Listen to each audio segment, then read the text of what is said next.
In the small town of Willow Creek, North Carolina, mornings began peacefully. Among tree-lined streets and picturesque homes lived Rachel Morgan, a 35-year-old high school teacher known for her kindness and determination.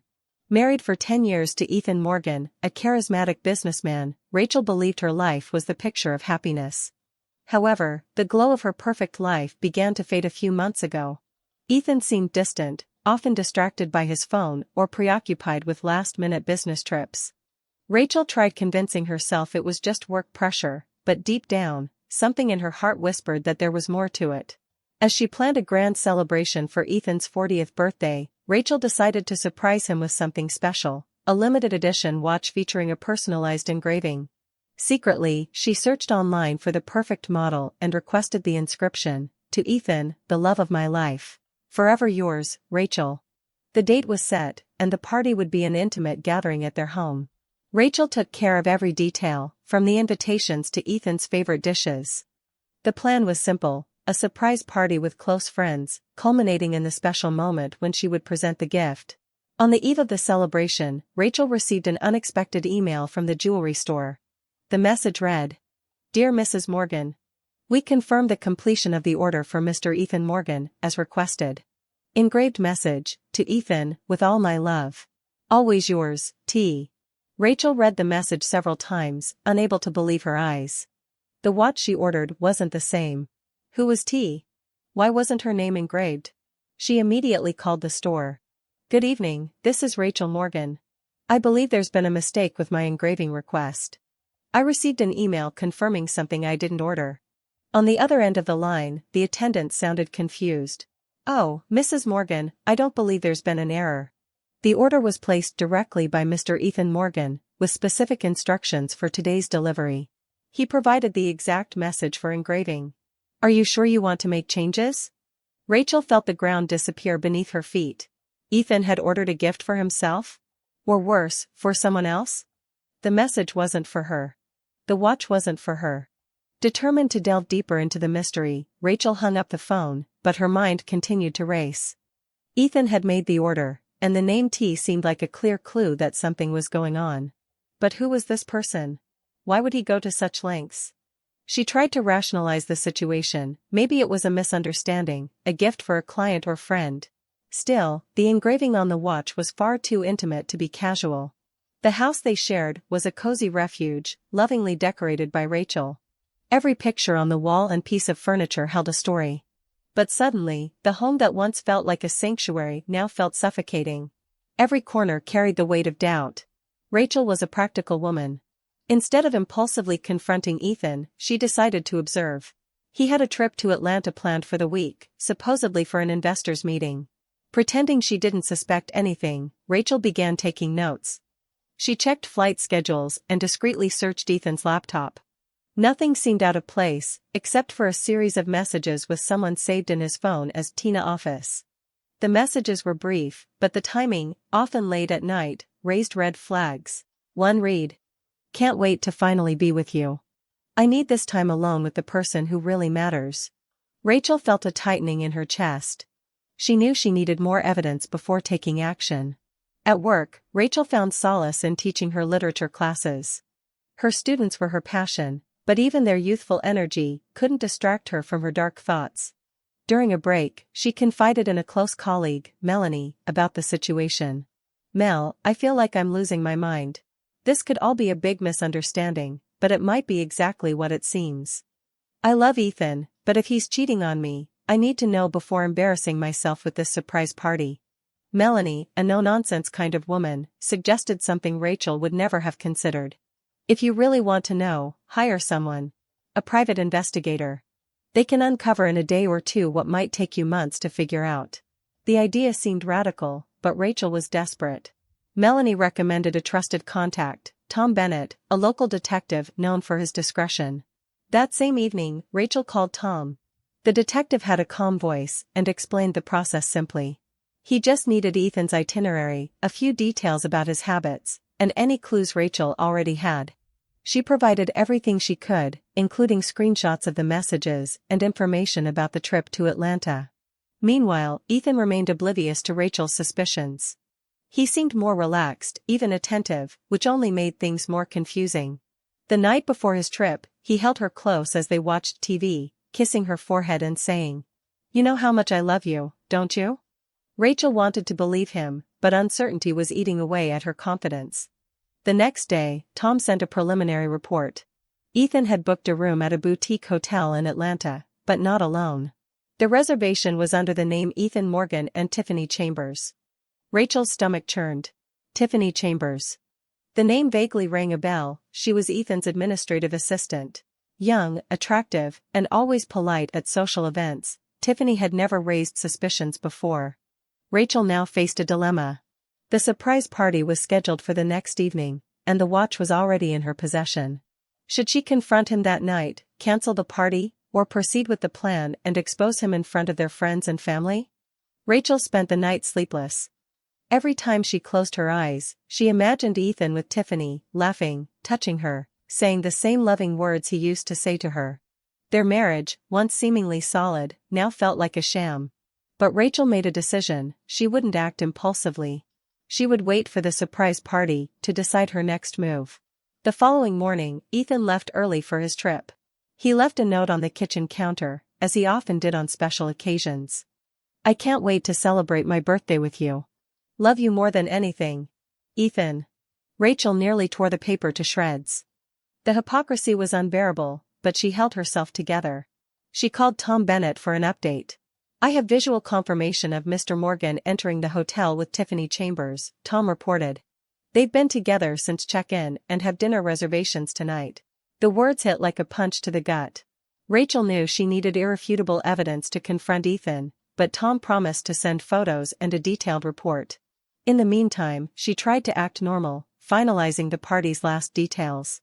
Every RSVP was a painful reminder that the celebration might also be the stage for a devastating revelation. That afternoon, Rachel received an envelope from the detective. Inside were photos of Ethan and Tiffany in moments that left no room for doubt. They were holding hands in a park, laughing at a restaurant, and entering a hotel room together. Rachel couldn't decide if she was more furious or heartbroken. Determined to end the torment, Rachel did something she never thought she'd do. She messaged Tiffany. "Rachel, hi, Tiffany. This is Rachel Morgan, Ethan's wife. We need to talk. I'm sure you know why." Her phone remained silent for hours, but that evening, as she arranged decorations for the party, a response finally arrived. "Tiffany, Rachel, I'm so sorry. I never wanted it to be this way. Can we talk privately?" Rachel felt a surge of adrenaline. She replied curtly, "Tomorrow, 7 p.m. My house. Don't be late." When Ethan returned from Atlanta on the day of the party, he seemed radiant. He hugged Rachel and thanked her for organizing the celebration, though she could barely hide her contempt. He was a man used to charming people and clearly thought he could continue deceiving her. At 7 p.m., as guests began arriving, Rachel waited upstairs for Tiffany.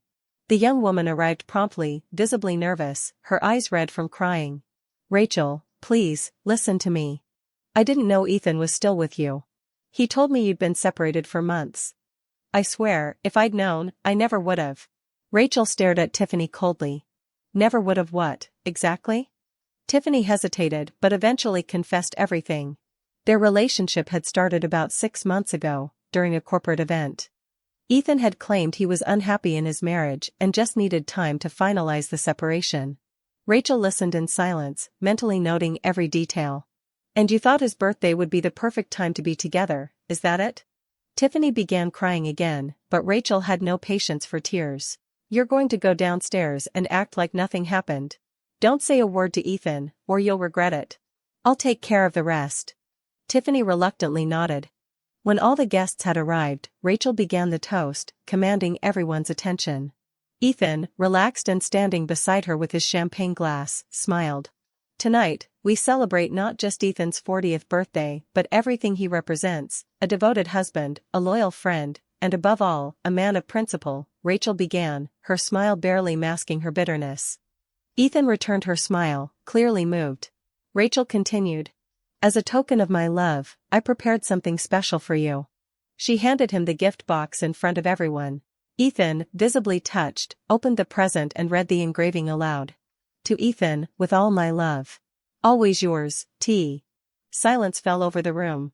Ethan's face paled as his eyes met Rachel's, who stared back with a mix of anger and triumph.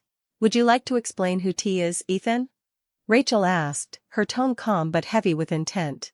Guests exchanged uneasy glances. Ethan struggled to compose himself, but before he could speak, Rachel turned toward Tiffany, standing nervously near the staircase. "Or maybe Tiffany can shed some light on this," Rachel added. Tiffany's face turned crimson as she lowered her head. The murmurs among the guests grew louder. Ethan reached for Rachel's arm, but she stepped away. "I spent years believing your lies, Ethan. Today, you face the consequences.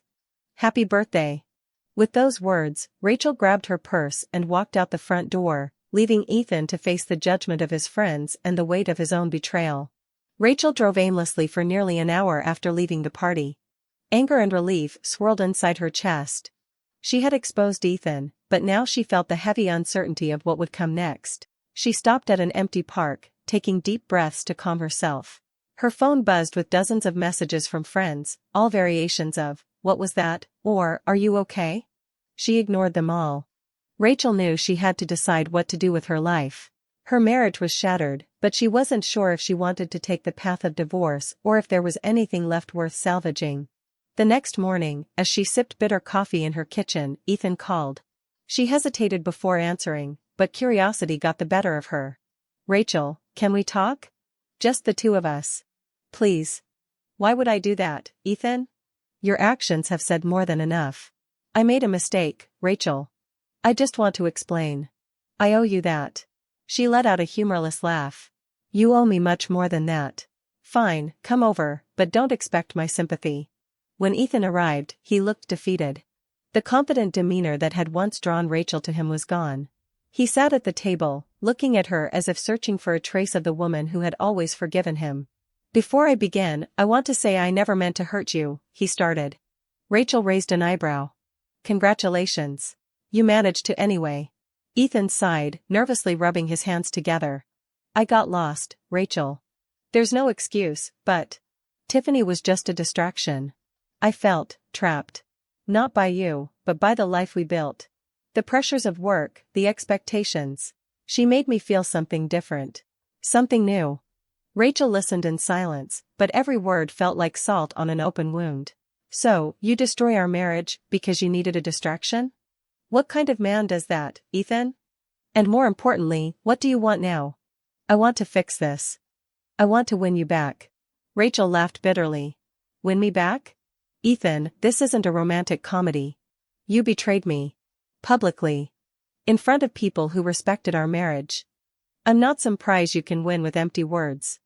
In the days that followed, Rachel began reorganizing her life. Ethan kept trying to redeem himself, sending messages, flowers, and even suggesting couples therapy. But for Rachel, what was broken felt irreparable. During this time, she grew closer to Melanie, who became her confidant and advisor. It was Melanie who suggested something Rachel hadn't considered before. "Why not give yourself the chance to start fresh, Rachel? I'm not saying jump into another relationship, but maybe focus on something that's just yours. Go back to school, travel, something like that." The idea planted a seed in Rachel's mind. She had always wanted to pursue a master's degree in literature, but had put that dream on hold when Ethan started his company. Now, freed from the constraints of a stifling marriage, it seemed more possible than ever. While Rachel was rebuilding her life, Tiffany faced her own consequences. The young woman was fired from Ethan's company due to the scandal, but that didn't mean she was ready to disappear. One day, Rachel received an anonymous envelope. Inside was a handwritten letter and a photo. The letter read, "Rachel, I owe you this. Ethan isn't who you think he is. He lied to me as much as he lied to you. This photo is of another affair he had last year. I'm so sorry for everything, and I hope you find peace. Tiffany." The photo showed Ethan with another woman at an upscale restaurant. The date written on the back indicated the affair had occurred even before Tiffany entered his life. Rachel felt a fresh wave of indignation.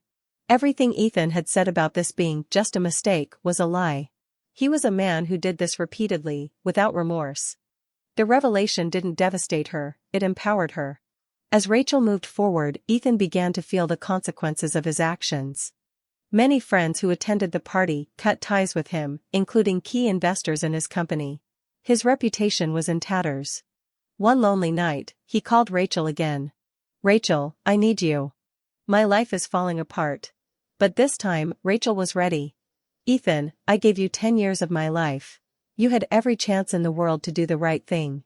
Now, the only thing I owe you is my lawyer's phone number." Rachel felt stronger with each passing day. The decision to move on seemed clearer, especially after receiving Tiffany's letter. Ethan, however, wasn't giving up so easily. He tried delaying the divorce, offering deals and promises Rachel no longer wanted to hear. To her, the marriage was dead. A month after the party, while finalizing the divorce papers, Rachel received an unexpected call from Tom Bennett, the private investigator she'd hired. "Rachel, I hope you're doing well. I debated whether to call you about this, but I thought you should know. I'm still tailing Ethan for another client. It's a coincidence, but I noticed something odd. He seems to be under surveillance." Rachel frowned. "Surveillance? By whom?" "I'm not sure, but I've noticed a man following him to various locations. He's subtle, but it's clear he's not just out for a stroll." "Do you know if Ethan has any enemies?" The question unsettled Rachel. Despite all of Ethan's flaws, he didn't seem like the type to make dangerous enemies. Then again, with everything she had recently discovered, she began to wonder if she'd ever really known the man she married. 2 days later, Ethan showed up at the house they once shared. He looked haggard, his eyes sunken and his beard unkempt, as if he hadn't slept in days. "Rachel, I need your help," he pleaded. She crossed her arms, keeping her distance. "The last time you needed help, you used it as an excuse to betray me. Why should I listen now?" "Because my life is in danger." Ethan's voice trembled. Rachel stood still for a moment. He looked genuinely terrified, but she wasn't sure if she believed him. "If that's true, go to the police." "I can't," he muttered. "If I do, they'll dig too deep. And, Rachel, I've done things you don't know about." Those words ignited a fresh wave of anger in Rachel. "What else have you done, Ethan? Besides destroying our marriage and humiliating our family?" He hesitated, his face contorted with shame. "Money. Illegal investments. I got involved with the wrong people to expand the business. I thought I could get out before it got dangerous, but I couldn't." Rachel shook her head in disbelief. Everything she thought she knew about Ethan was crumbling before her eyes. "You expect me to feel sorry for you?" "No, Rachel. I just need your help. I know it's selfish to ask, but you're the only person I trust." Rachel stared at him in silence for a long time. Part of her wanted to turn him away and let him face the consequences of his choices alone. But another part, still tied to the years they had shared, hesitated. "I don't know if I can trust you, Ethan. Why would I help someone who's lied to and betrayed me over and over again?" "Because you still have a good heart," he said, his voice barely a whisper. "And because if something happens to me, it could spill over onto you too. These people don't care who gets caught in the crossfire, Rachel. They see me as a liability." His words left Rachel uneasy. She didn't want to admit it, but she still cared about her own safety, and, to some degree, his. "I'm not playing your game, Ethan. If you want my help, here's what I'll do. I'll give you the contact information for my lawyer. He's ruthless and knows how to handle messy situations. Beyond that, you're on your own." Ethan reluctantly accepted her offer, though it was clear he hoped for more. The next morning, Rachel found an envelope in her mailbox. There was no return address or postage, just her name written in neat handwriting. Inside was a single sheet of paper with a handwritten message. "Stay away from Ethan Morgan. You don't want to be near him when everything blows up." Rachel felt a chill run down her spine. Whoever had sent the letter knew where she lived and was keeping tabs on her connection to Ethan. With her heart racing, she called Tom Bennett again, requesting a deeper investigation into Ethan's activities. Meanwhile, she decided to temporarily move into Melanie's house, putting some distance between herself and the home she still legally shared with Ethan. A few days later, Tom returned with troubling news. Ethan had borrowed money from a private investor named Victor Grayson, a man infamous for using unconventional, and often ruthless, methods to collect debts.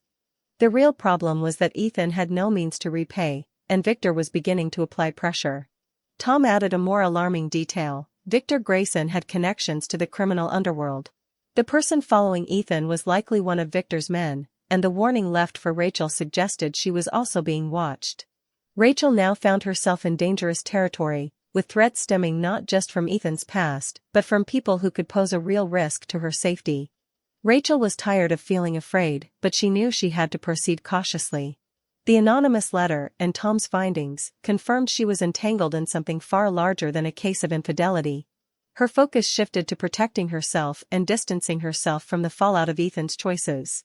She gathered important documents, contracts, bank statements, anything connected to Ethan, and handed them to her lawyer. Melanie offered more than emotional support. "Rachel, you need a strategy to get out of this unscathed. If these people think you're involved, they won't care if you're innocent or not," Melanie warned. Rachel knew Melanie was right. With Tom's help, she began formulating a plan.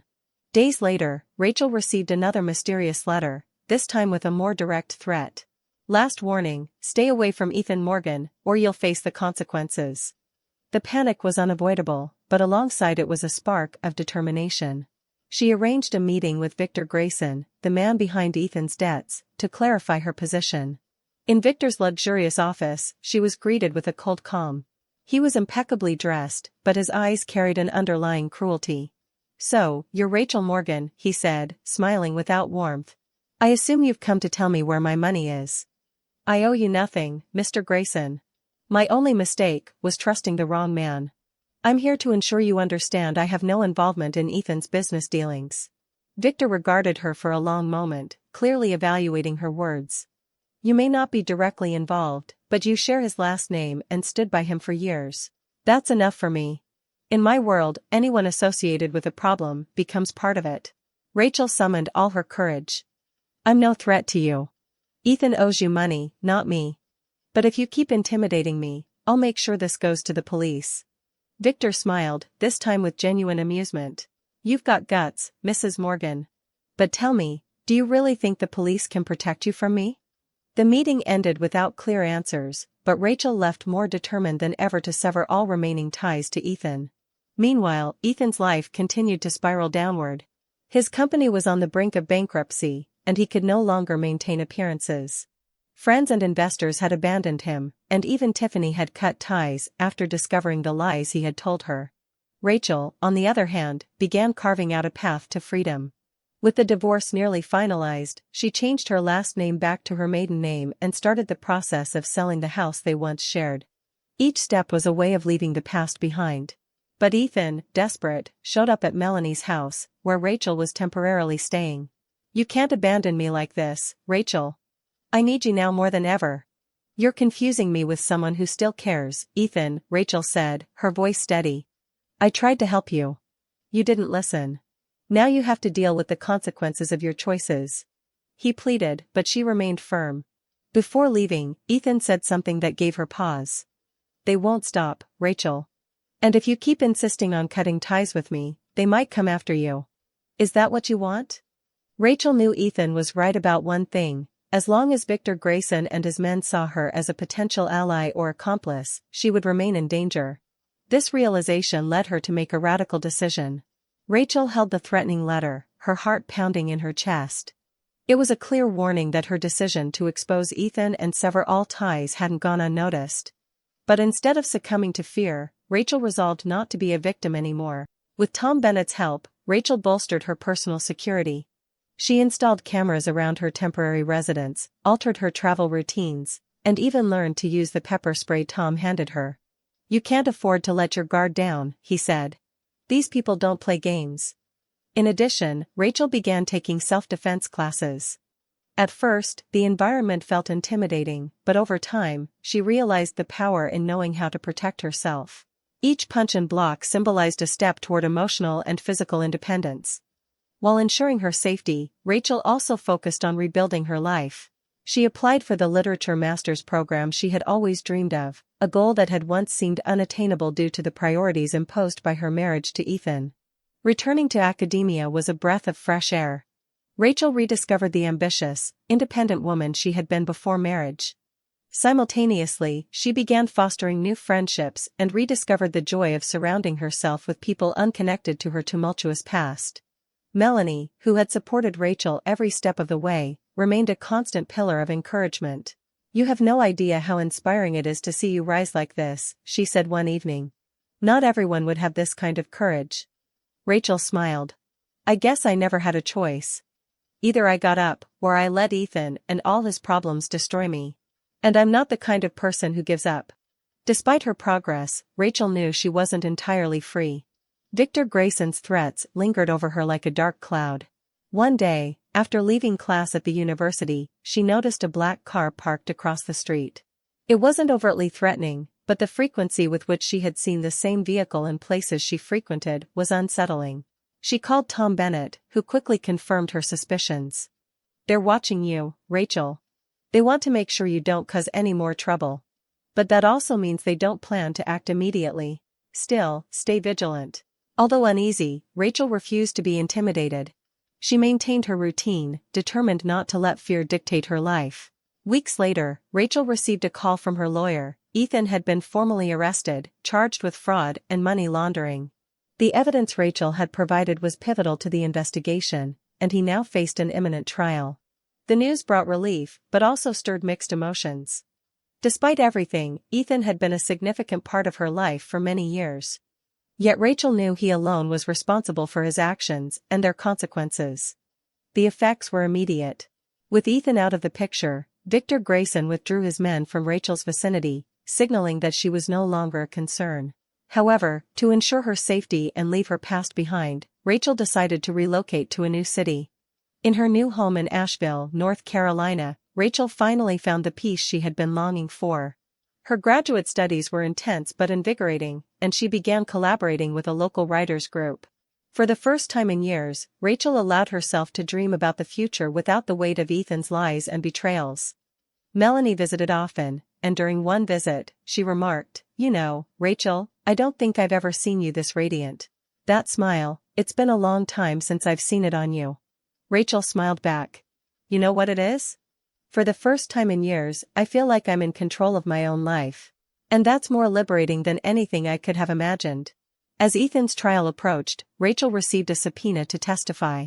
Despite her discomfort, she chose to attend. Her statement was straightforward and resolute. "I loved Ethan, but he destroyed the trust and respect we had. What he did wasn't just a betrayal of our marriage, it was a betrayal of our future and our values. I want nothing but justice." Rachel's words were quoted in several news reports, and she unintentionally became a symbol of strength for others going through similar situations. Over time, Rachel not only overcame the trauma but reinvented herself. She published her first book, a collection of essays about new beginnings, which was well received. She continued her self-defense classes, no longer out of fear, but because they made her feel strong and capable. On the last page of her book, she dedicated a few lines that encapsulated her journey. "No matter what life takes from you, there will always be something left to build. Sometimes, losing is the only way to find what truly matters, yourself." The weeks leading up to Ethan's trial were filled with a mix of tension and anticipation. Rachel focused on her new routine but knew the courtroom would mark a definitive chapter in her story.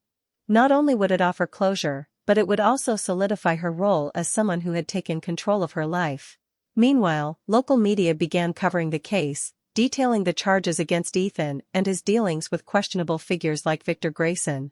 Rachel was frequently mentioned, often referred to as the ex-wife who exposed Ethan Morgan's schemes. While she hadn't sought the attention, she understood it helped tell her side of the story. A week before the trial, something unexpected happened.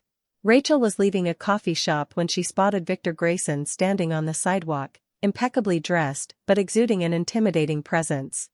"Good afternoon, Mrs. Morgan," he said with a subtle smile.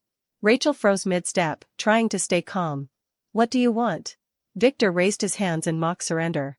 "Just a conversation. I promise, no threats this time." She hesitated but knew running wasn't an option. 5 minutes. Victor gestured toward a nearby bench, and they sat. His voice was low and controlled as he began. "You're a smart woman, Rachel. And while we got off on the wrong foot, I'll be honest, I admire your courage. You did what many wouldn't, turning Ethan over to the authorities." Rachel crossed her arms, wary. "If you're trying to intimidate me, it's not going to work. I've made it clear I want nothing to do with you or Ethan's business." Victor smirked.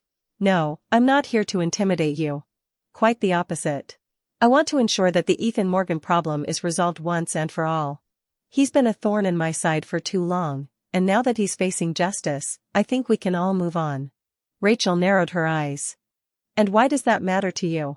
Victor tilted his head. Let's just say my reputation relies on eliminating noise. Ethan is noise. You, on the other hand, have my respect. So, my advice, Rachel, is simple: attend the trial, give your testimony, and move forward with your life. I'll handle the rest. Before she could respond, Victor stood, adjusted his coat, and disappeared into the bustling street. Rachel remained seated, feeling a mix of unease and relief. The next evening, Rachel received an unexpected call from a blocked number. Ethan's voice was on the other end. Rachel, listen. I know you're going to the trial, but you need to know something first. They're going to try to destroy me completely. Victor, he's not going to let me walk out of this alive. You did this to yourself, Ethan, she replied coldly. Maybe. But you don't understand. I was trying to protect you. Everything I did was to make sure we had a comfortable life. Do you think these guys are just dirty businessmen? They're dangerous, Rachel. And if I go down, they might take you with me. Rachel paused, considering his words. For the first time, she saw Ethan not as the charismatic and manipulative man who had ruined her life, but as someone desperate and cornered. Good luck, Ethan, she said before hanging up. When the day of the trial arrived, the courthouse was packed with journalists, onlookers, and people connected to the case. Rachel felt the weight of the cameras as she walked through the main entrance, but kept her head high. Ethan sat at the defendant's table, pale and worn. When his eyes met Rachel's, she saw a silent plea, but all she felt was indifference.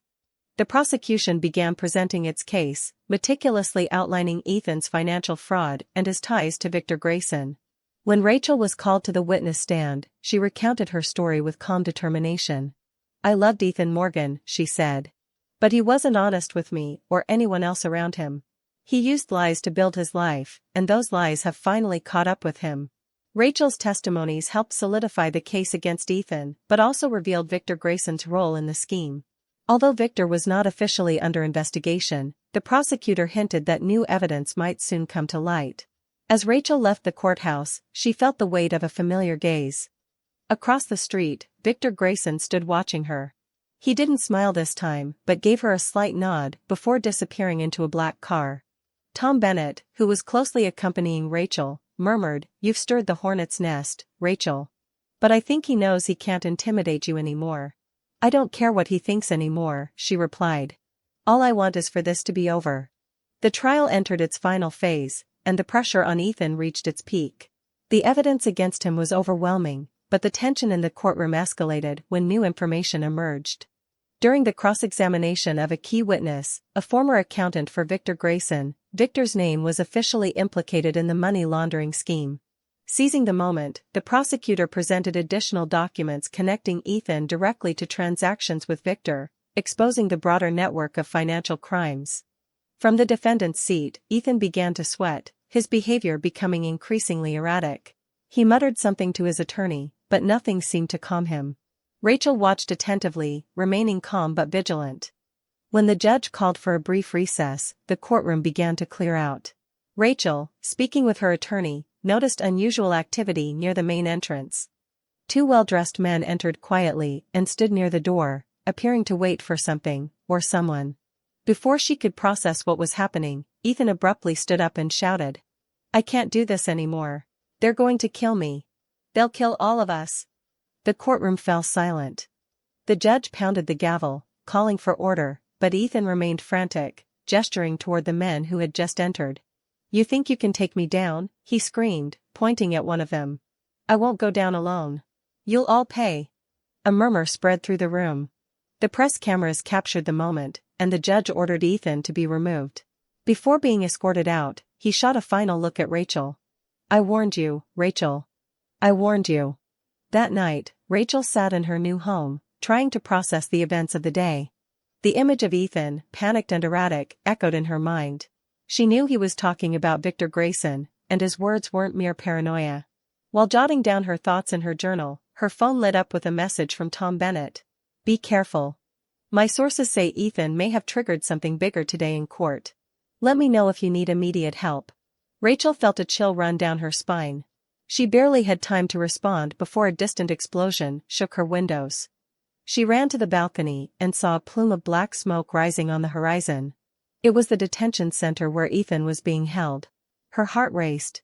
The news quickly spread across social media. An explosion had destroyed part of the facility where Ethan awaited his verdict. Preliminary reports indicated he was among the casualties.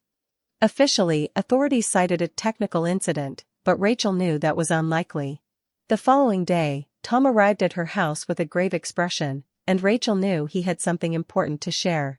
"Rachel, you need to hear this. The explosion wasn't an accident. It was a message." Ethan crossed the line by trying to expose Victor Grayson in court. Rachel shook her head in disbelief. So Ethan knew he was marked, but he still chose to speak out? Desperation, Tom replied. He knew he was cornered and wanted to take Victor down with him. But it came at a price. Rachel felt a mix of relief and sadness. As much as Ethan had destroyed her life, seeing him pay with his own was something she had never wished for. Days later, as Rachel tried to piece her routine back together, she received an anonymous package. Inside was a letter written by Ethan, seemingly sent shortly before his death. "Rachel, if you're reading this, it means things didn't end well for me. I know I failed you in many ways, but I want you to know that, deep down, I loved you. Not the way you deserved, but the best way I knew how. I've left an account in your name, something clean, beyond Victor's reach or anyone else's. It's my last apology. Use it to start over. Don't let my downfall hold you back. Ethan." Rachel sat frozen, reading and rereading his words. Despite all the pain he had caused, this final attempt at redemption touched her in an unexpected way.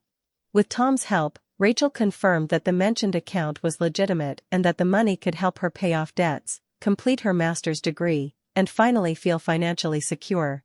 Even so, accepting the money was a difficult decision. She thought about it for days before ultimately deciding to use the funds to start over.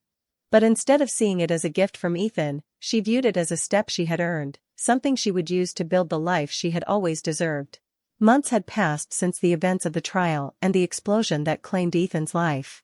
Rachel had finally found the peace she had long sought. Her new life in Asheville was thriving, and she had become a local symbol of resilience, though she preferred to keep her privacy as much as possible. The money Ethan had left was used with purpose. She paid off her student debt, finalized the sale of their old house, and donated part of the funds to a shelter for women who had suffered emotional and financial abuse. Every step she took was a silent declaration that she would not let the past define who she was. During her final semester of the master's program, Rachel was invited to give a lecture at a local university. She hesitated at first, but, with Melanie's encouragement, decided to face the challenge. Her presentation on literature and resilience was a success, and many students approached her afterward to express their gratitude. At the end of the event, a shy young woman came forward. "Professor Rachel, your story is so inspiring. I read about you in the newspaper, about everything you went through. I just wanted to say that you gave me the courage to face something difficult in my own life." Rachel's eyes filled with tears. "You're stronger than you think. Just keep moving forward, one step at a time. Trust me, you'll be amazed at what you're capable of achieving." On the anniversary of Ethan's death, Rachel made a symbolic decision. She climbed to the top of a hill overlooking the city and brought with her the journal where she had documented all the pain and events of the past year. "This brought me here," she said to herself, "but it doesn't define me anymore." Carefully, she burned the pages, watching the words transform into ashes. It wasn't a way to erase the past, but to accept it and leave it behind. Back in her routine, Rachel felt something she hadn't experienced in a long time: lightness. Teaching brought her renewed joy, her writing flourished, and she even began entertaining the idea of opening her own business, a bookstore cafe, something she had always dreamed of. One quiet afternoon, sitting on her porch, Rachel gazed at the horizon and reflected on everything she had endured. Ethan's betrayal, Victor Grayson's threats, and the weight of difficult decisions were now memories that had shaped her but no longer defined her. Rachel smiled to herself. For the first time, her life was truly her own. 2 years later, Rachel opened her bookstore cafe in Asheville. Named New Chapters, it quickly became a gathering place for readers, writers, and dreamers.